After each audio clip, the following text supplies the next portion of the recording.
Assalamualaikum warahmatullahi wabarakatuh. Apa kabar sahabat pembelajar? Berjumpa kembali dengan kelas Fisika Bu Berlian. Di video ini kita akan membahas soal-soal yang berkaitan dengan medan magnetik dan induksi elektromagnetik. Untuk menguji pemahaman kalian pada materi yang sudah disebutkan tadi, kalian dapat mencoba menyelesaikan soalnya terlebih dahulu sebelum kalian menyaksikan pembahasannya. Selamat belajar! Perhatikan gambar-gambar medan magnetik B dan penghantar berarus I di samping.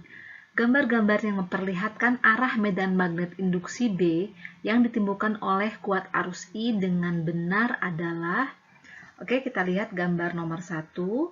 Di sini ada arus yang arahnya menuju ke atas, ke sini ya. Jadi arusnya ke sini gitu. Nah, kemudian di sini arusnya akan mengakibatkan, kita lihat, jika arus menunjukkan arah ibu jari, kita pakai tangan kanan ya. Kaidah tangan kanan, arah ibu jari kita arahnya ke atas, kemudian 4 jari sisa melingkar seperti B ini, maka ini benar ya. Kemudian kita lihat di sebelah sini, ibu jari kita ke bawah, kemudian maka arah 4 dari sisa itu seharusnya adalah searah dengan jarum jam, tetapi ini malah berlawanan arah dengan arah jarum jam, sehingga untuk yang nomor 1 di sini keliru ya. Yang ininya keliru, seharusnya searah dengan arah jarum jam. Oke, untuk yang nomor 2, gambar nomor 2, untuk lilitan kawat kita pakai 4 jari sisa kita, 4 jari selain ibu jari, maaf ya. Jadi 4 jari kita akan kita seolah-olah melilit di sini ya, sehingga arahnya ke atas, ini ke bawah. Maka nanti ibu jari kita akan berarah ke sebelah kiri, keluar ke sebelah kiri.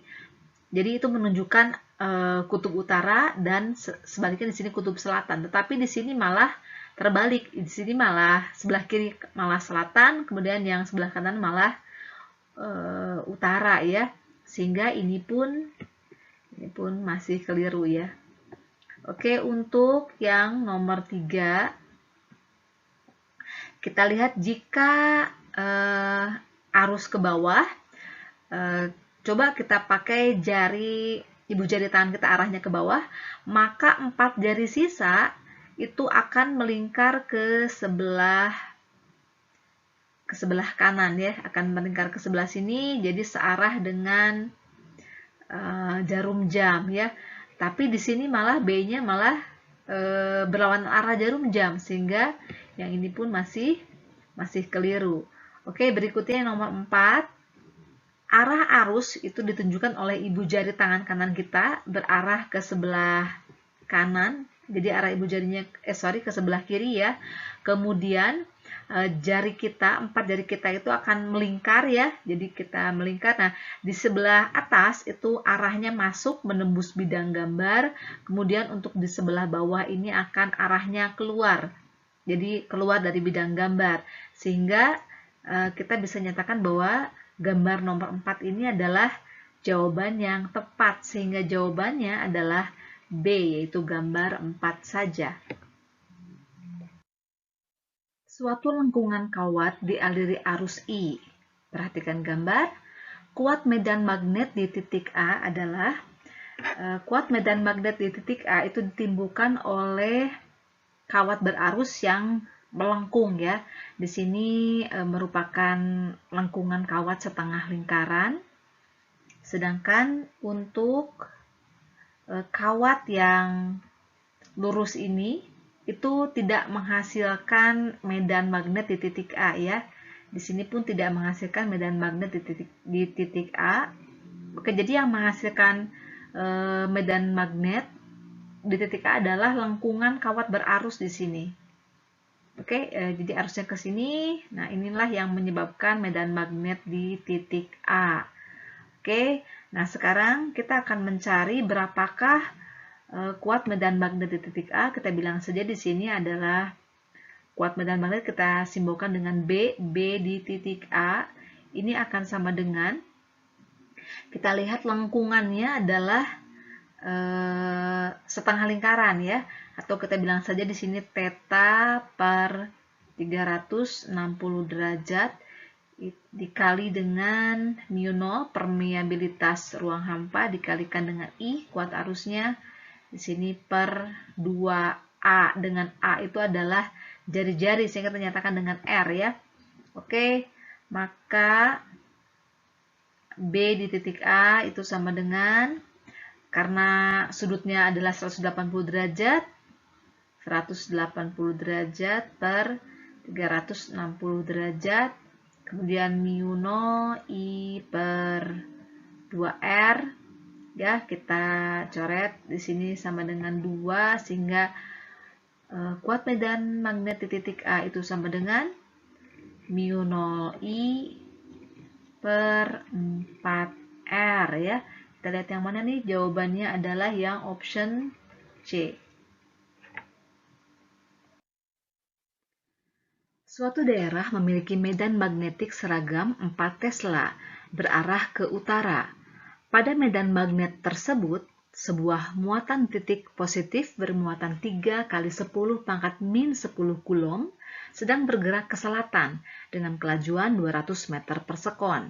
Gaya yang dikerjakan muatan titik pada medan magnet adalah, di sini ada medan magnet yang arahnya menuju ke arah utara ya. Kita gambarkan saja di sini misalnya arahnya ke arah utara untuk medan magnetnya. Kemudian ada muatan positif dengan muatan 3 kali 10 pangkat minus 10. Ini bergerak ke arah selatan. Bergerak ke arah selatan dengan kecepatan v ya, dengan kecepatan v. Oke, jadi ada muatan positif sebesar Q bergerak ke arah selatan dengan kecepatan v.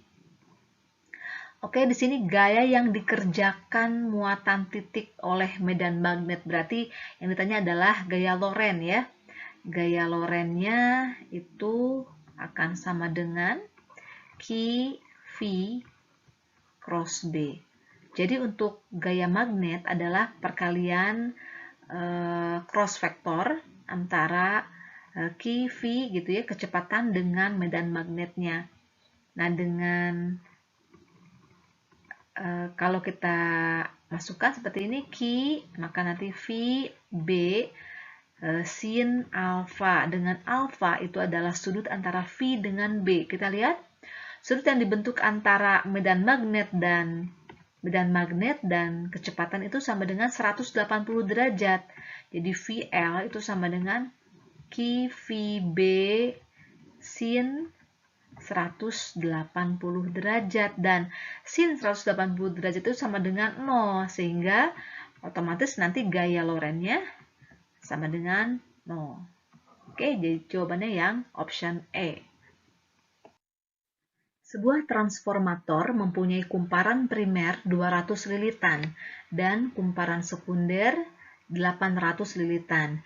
Jika arus sekunder 2 ampere, tegangan primer 220 volt dan efisiensi 80%, maka arus primer adalah, di sini diketahui bahwa lilitan primernya di sini sama dengan 200, kemudian lilitan sekunder ini sama dengan 800. Berarti ini trafo ini adalah trafo step up atau penaik tegangan ya.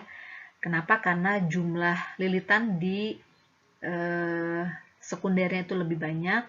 Kemudian di sini arus sekunder diketahui nilainya adalah 2 ampere. Kemudian tegangan primer atau Vp itu sama dengan 220 volt. Kemudian di sini diketahui efisiensi sama dengan 80%. Yang ditanyakan adalah arus primer, sehingga IP yang ditanya. Oke, di sini kita akan cari dulu berapakah tegangan sekundernya ya, dengan persamaan bahwa tegangan sekunder, tegangan itu sebanding dengan lilitan kawat ya. Jadi Vs per Vp itu akan sama dengan NS per NP.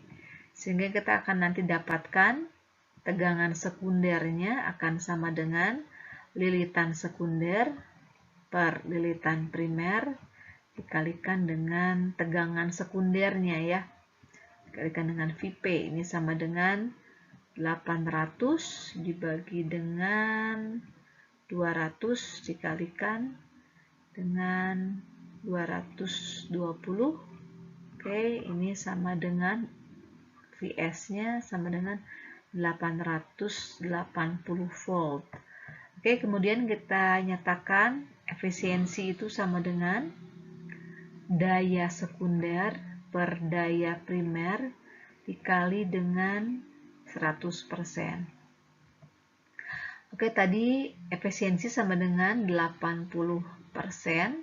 Kemudian daya itu adalah perkalian antara tegangan dengan arus ya.